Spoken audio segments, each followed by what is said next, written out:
တာမျက်နှာ3ကနံပါတ်2အောက်ပါတို့ကိုဖတ်ပါဂိမ်းဖြင့်ရေးပါဒါဆိုရင်ဒီဂိမ်းကဏ္ဍတွေကိုဖတ်လိုက်မယ်နော်ကာကြီးကသူအဓိကပြန်ရေးပြင်ဒီချေတို့ကအဖြေကိုဂိမ်းနဲ့ရေးပြရမှာဒါဆိုရင်ဒီကဏ္ဍလေးကိုဖတ်လိုက်မယ်နော်6ကလေး9တန်း9သိန်း3421သူ့ရဲ့နေရာလိုက်တန်ဖိုးတွေအကုန်လုံးရှိရဲ့အတွက်တေချာလေးအစင်လိုက်ချရေးပေးရမယ်နော်ငါဆိုလို့ရှိရင်ကလေးဆိုတော့6ကလေးရှိရဲ့အတွက်ငါ6ကလေး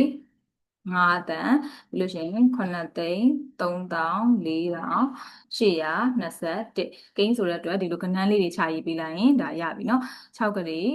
9တန်း9သိန်း3421နောက်တစ်ခုကခါခွေးက8ကလေး9တန်း9သိန်း49300တဲ့အဲ့လိုပြောတယ်သူ့မှာဘာတွေပြောင်းလဲဆိုရင်10ရဲ့ခုရဲ့မပါဘူးဖြစ်နေအဲ့အတွက်10နဲ့ခုနဲ့နေရာမှာဒီချေတို့ကဘာတွေထည့်ပေးရမလဲဆိုရင်3ညတွေထည့်ပေးရမယ်เนาะဒါမှဆိုရင်ဂရေလည်းရှိရတန်းလည်းရှိရသိန်းလည်းရှိရတောင်းထောင်ရာအထိရှိတယ်သူ့မှာမပါတာ10နဲ့ခုနဲ့အဲဒါဆိုရင်10နဲ့ခုနဲ့နေရာမှာဒီချေတို့က3ညနှလုံးထည့်ပေးရမယ်